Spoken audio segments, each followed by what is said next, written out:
नमस्कार, स्वागत है आप सभी का हमारे यूट्यूब चैनल इसके सर में।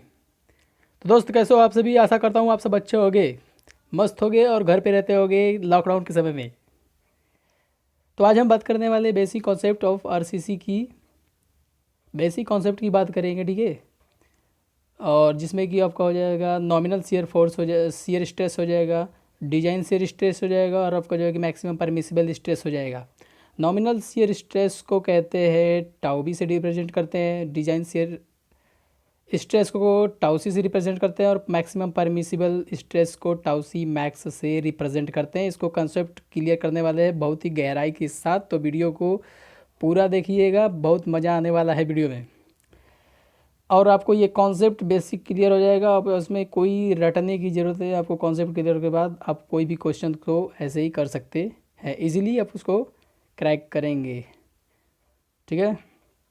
तो वेरी वेरी इंपॉर्टेंट कॉन्सेप्ट है, वीडियो को थोड़ा भी स्किप ना करिएगा, पूरा देखिएगा। तो दोस्त, हम देख रहे हैं कि ये जो बीम है, ये आपको बीम दिख रही है, ये बीम पे आपको लोडिंग आ रही है, ठीक है। डब्ल्यू न्यूटन की लोडिंग आ रही है।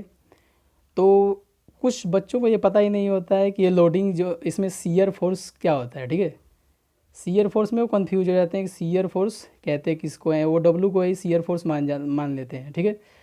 तो डब्ल्यू जो है आपका शियर फोर्स नहीं होता है। शियर फोर्स उस फोर्स को कहते हैं जो पर्टिकुलरली एक सपोर्ट पे आता है, या आप इस सपोर्ट पे मान लीजिए या आप इस सपोर्ट पे मान लीजिए, किसी एक पर्टिकुलर सपोर्ट पे जो आएगा फोर्स उसको कहते हैं शियर फोर्स। तो आपका जो है कि जो एक सपोर्ट पे लोड लगता है उस सपोर्ट को, उस लोड को कहते हैं शियर फोर्स कहते हैं। क्या कहते हैं? Shear force. उसको शियर फोर्स कहते हैं। यहाँ पे टोटल जो लोड है आपकी डब्ल्यू आ रही है, बीम पे टोटल लोड कितनी आ रही है? डब्ल्यू आ रही है। तो ये लोड जो है कि इस सपोर्ट पे, इस सपोर्ट पे बढ़ जाएगी, इधर हो जाएगी W/2 और इधर हो जाएगी W/2। तो ये आपका हो जाएगा शियर फोर्स हो जाएगा, ये आपका हो जाएगा शियर फोर्स। तो शियर फोर्स आपका जो है कि अब हम बात करेंगे किसी भी पर्टिकुलर जो बात की जाती है वो पूरे बीम की बात नहीं की जाती है, वो सिर्फ जो है कि यहाँ पे अगर आपको यहाँ पे क्रॉस कर दिया जाए, पे बीम को कट कर दिया जाए, तो जो इधर का हिस्सा बचता है उस पूरे सेक्शन की आप इस पार्ट की बात करें या फिर इस पार्ट की बात करें, कहीं भी अगर बात की जाती है तो इस पार्ट, दोनों पार्ट में से एक पार्ट की बात की जाती है, पूरे बीम की कहीं बात नहीं की जाती है, ठीक है। तो यहाँ पे हम कवर करने वाले हैं नॉमिनल शियर स्ट्रेस और डिजाइन शियर स्ट्रेस को, और मैक्सिमम परमिसिबल शियर स्ट्रेस को कवर करने वाले हैं। तो देखते हैं वो सब क्या होता है। जैसे आपकी ये लोडिंग आ रही है, ठीक है, अब डब्ल्यू लोडिंग आ रही है, और इधर क्या हो जाएगी आपकी W/2 हो गई इधर। अब ये W/2 को हम लेके चलने वाले हैं, और जो है कि इस W/2 और ये पूरे बीम को पूरा एकदम इग्नोर मार देंगे, इसको भूल जाएंगे, ठीक है। इसको ध्यान में ही नहीं रखेंगे, बस हम इतने बीम की बात करेंगे। तो नेक्स्ट देखते हैं, ये देखिए आपका वही बीम यहाँ पे बना हुआ है, और ये आपकी W/2 यहाँ पे लोडिंग आ रही है, आपको ये थोड़ा कम दिख रहा होगा। तो W/2 की लोडिंग आ रही है और ये आपका पूरा बीम है, ठीक है। तो यहाँ पे W/2 की लोडिंग आ रही है, ये लोडिंग आएगी पूरी। तो ये सेक्शन की अब बात करेंगे, अब इस बीम की भी बात ना करके हम ये पूरे सेक्शंस की बात करेंगे। अब सेक्शन के माध्यम से आइए, इस सेक्शन के माध्यम से पूरे कॉन्सेप्ट को क्लियर करते हैं कि टाउ बी क्या है, टाउ सी क्या है और टाउ सी मैक्स क्या है। वेरी वेरी इंपॉर्टेंट कॉन्सेप्ट है, और आशा करता हूँ कि आपको समझ में आ जाएगा इजीली। तो जो लोडिंग आ रही है आपकी, ये जो W/2 की लोडिंग आ रही है, ये लोडिंग जो होती है ये सेक्शन है, ये सेक्शन का मैंने यहाँ पे आपको कवर बनाया हुआ है, ये सेक्शन है। इस सेक्शन पे क्या होता है, ये जो W/2 का फोर्स है, ये फोर्स पूरा इस सेक्शन पे क्या होता है, वितरित हो जाता है, पूरा एकदम पूरे सेक्शन पे क्या होता है, बट जाता है। यहाँ से यहाँ ऐसे सब पूरे पूरे क्षेत्रफल पे क्या होता है, एरिया पे क्या होता है, बढ़ जाता है ये W/2। तो W/2 जो बढ़ जाता है तो ये फोर्स है, और ये पूरी आपकी एरिया है। ये पूरा क्या है, पूरा आपका फोर्स कहाँ बटा, इस पूरे एरिया पे। ये जो ट्रायंगल एरिया है आपका, ये ट्रायंगल आपका जो एरिया है, इस तरीके से आपका बीम होता है, ये आपका ट्रायंगल का एरिया है। और सॉरी सॉरी सॉरी, रेक्टेंगल है, रेक्टेंगल। तो रेक्टेंगल का एरिया है, और रेक्टेंगल के एरिया पे पूरा फोर्स बट गया, तो रेक्टेंगल आपका ये हो जाएगा B, इसकी चौड़ाई हो जाएगी B, और इसकी गहराई क्या हो जाएगी, D हो जाती है, जैसा कि आप पढ़ चुके हो। ये आपका बी हो जाता है इसकी चौड़ाई और डी होती है इसकी गहराई, तो इसका जो एरिया हो जाएगा वो कुछ हो जाएगा आपका बी इंटू में डी हो जाएगा। पूरा फोर्स इस पर कितना बटा हुआ है, W/2 बटा हुआ है।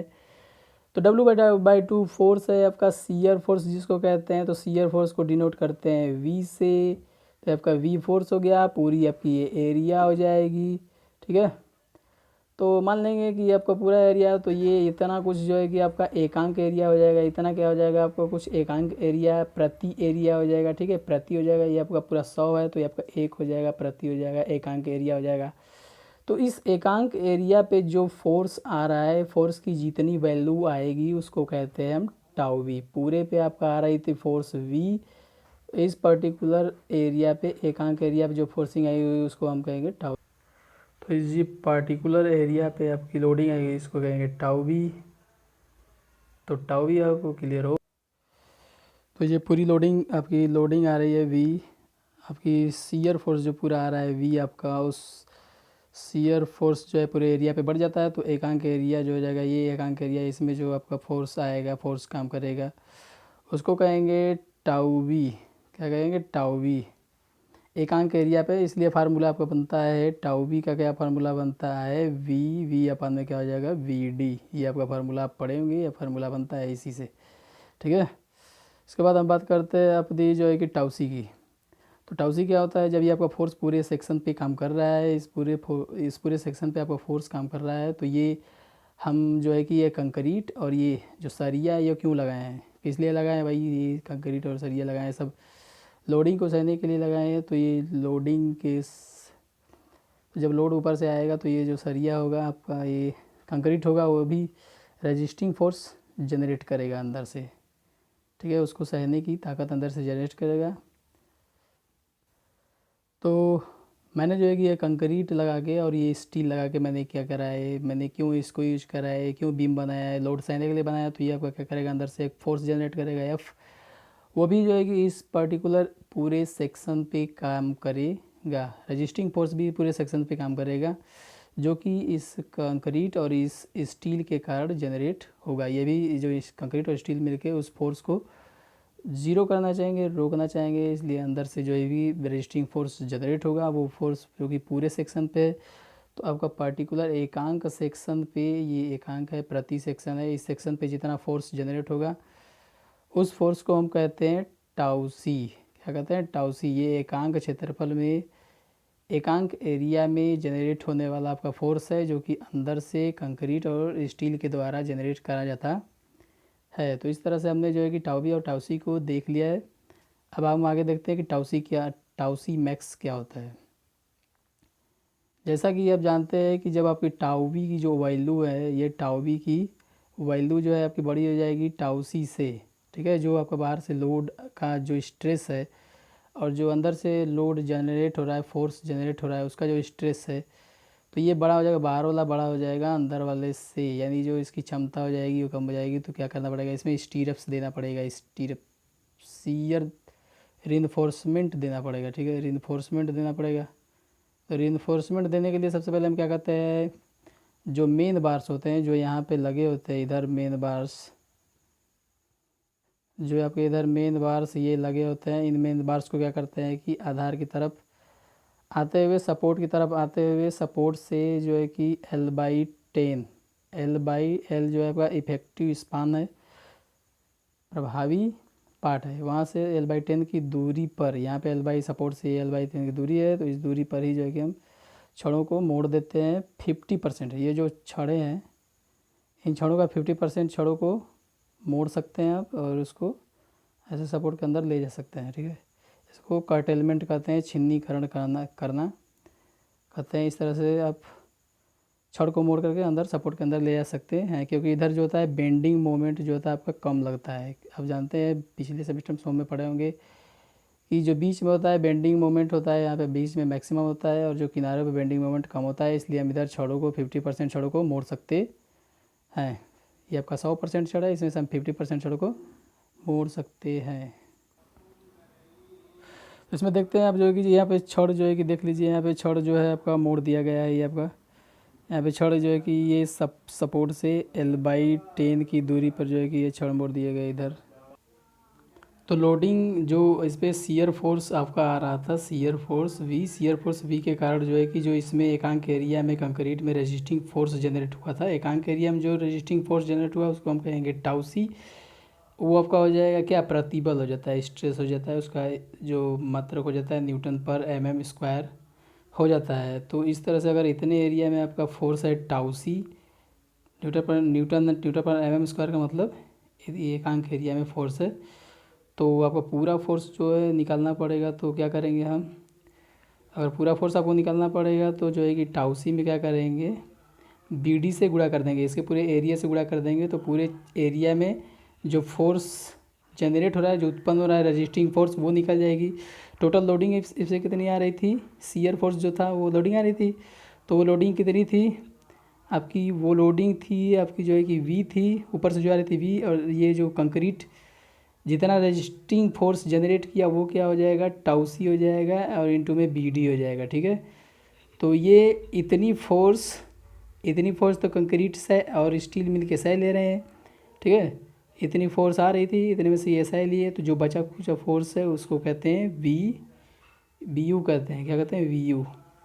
ये फोर्स हो जाएगा। तो ये फोर्स अब क्या करेंगे, इस फोर्स को हम कैसे सहन करेंगे, इस फोर्स को सहन कराने के लिए क्या करेंगे हम, जो है कि सपोर्ट से, बीम की सपोर्ट से L/10 की दूरी पर जो मेन रिइंफोर्समेंट थी, ये जो मेन रिइंफोर्समेंट थी, ये मेन रिइंफोर्समेंट, इनके 50% जो है कि बार को हम इस तरह से बेंड कर देंगे, इस तरीके से कुछ बेंड कर देंगे ये।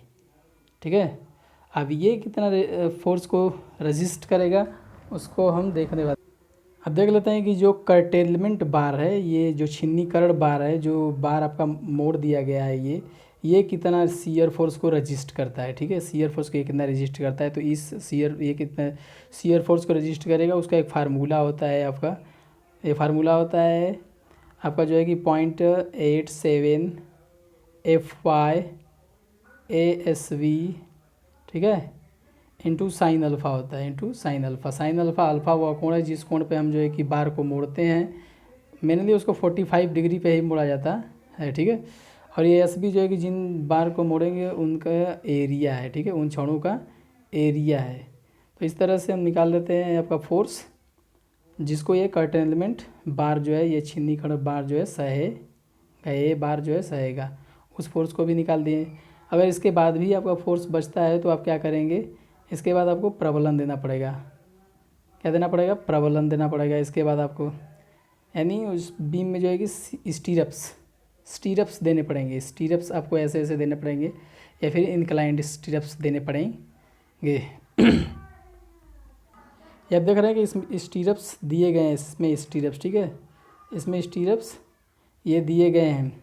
अगर स्टीरप्स दे देंगे हम, स्टीरप्स देने के बाद भी जो है कि अगर फोर्स आपका जो टाउ वी है, ठीक है, सॉरी एक बात और कंफ्यूज हो गए हम, स्टीरप्स दे देंगे तो स्टीरप्स देने के बाद जो है ये कंक्रीट के जो है स्ट्रक्चर जो है आरसीसी बीम जो है कितना आपका लोडिंग सहेगा, उस लोडिंग को कहते हैं टाउ सी मैक्स कहते हैं। ठीक है, स्टीरप्स देने के बाद, यानी सब कुछ जब हम कर लेंगे उसके बाद जो इसमें से रजिस्टिंग फोर्स, ये स्ट्रक्चर में से जो रजिस्टिंग फोर्स जनरेट होगा, जो ये रजिस्टिंग फोर्स को रजिस्ट करेगा, उस फोर्स को, ठीक है, जो एकांक एरिया में प्रति एरिया में जनरेट होगा उसको टाउ सी मैक्स कहते हैं। ठीक है, अगर टाउ सी आपका जो टाउ वी है, जो एकांक एरिया में फोर्स आ रहा था ऊपर से लोडिंग टाउ वी, अगर ये इससे भी बड़ी हो जाती है तब क्या करना पड़ेगा आपको, तब आपको सेक्शन का रीडिज़ाइन करना पड़ेगा, तब खंड को आपको पुनः डिज़ाइन करना पड़ेगा, खंड का जो माप है उसको बदलना पड़ेगा, आपको बी को चेंज करना पड़ेगा, डी को चेंज करना पड़ेगा,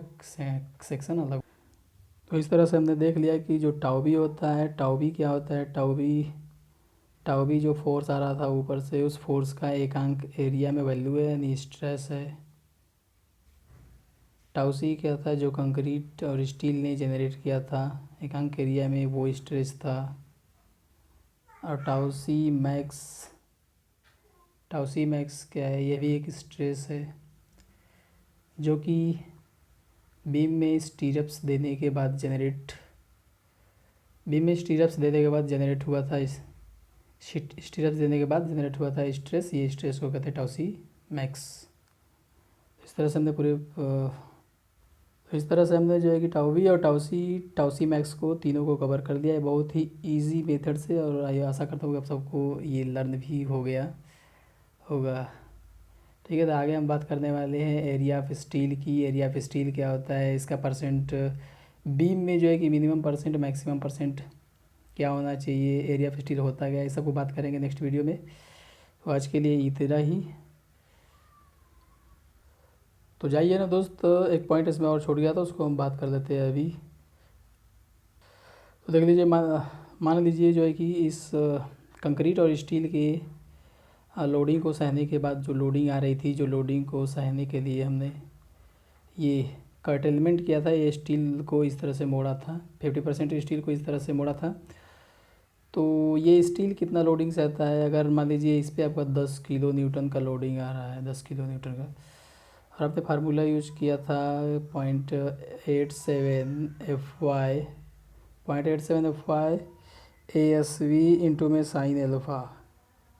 ठीक है, अगर इससे आपकी हो जाती है 15 किलो न्यूटन आ जाता है, इसका मतलब कि ये जो कर्टेलमेंट बार है, जो आपका छिन्नीकरण ये बार है, ये आपका कितना सहेगा, 15 किलो न्यूटन सहेगा। चूँकि ये जो लोडिंग है आपकी इस पर आ रही थी वो तो 10 ही किलो न्यूटन है, लेकिन ये सहे कितना रहा है, 15 किलो न्यूटन है। तो कोड इसको अमान्य कर देता है, IS कोड जो है इसको अमान्य कर देता है। कोड क्या कहता है, कोड ये कहता है कि इस केस में जो लोडिंग आ रही है 10 किलो न्यूटन, उसका 50%, ऊपर से जो लोडिंग आ रही थी उसका 50% यानी 5 किलो न्यूटन ही जो है कि ये कर्टेलमेंट बार जो है बियर कर सकता है, सह सकता है। अगर ये 10 किलो न्यूटन ऊपर से आ रहा था और इस फार्मूले का यूज किए होते हम, और इससे जो है कि वैल्यू आपकी आई थी 8, नहीं सॉरी, इससे आई थी आपकी 3 किलो न्यूटन आई होती, या 50% से कम आई होती। ठीक है,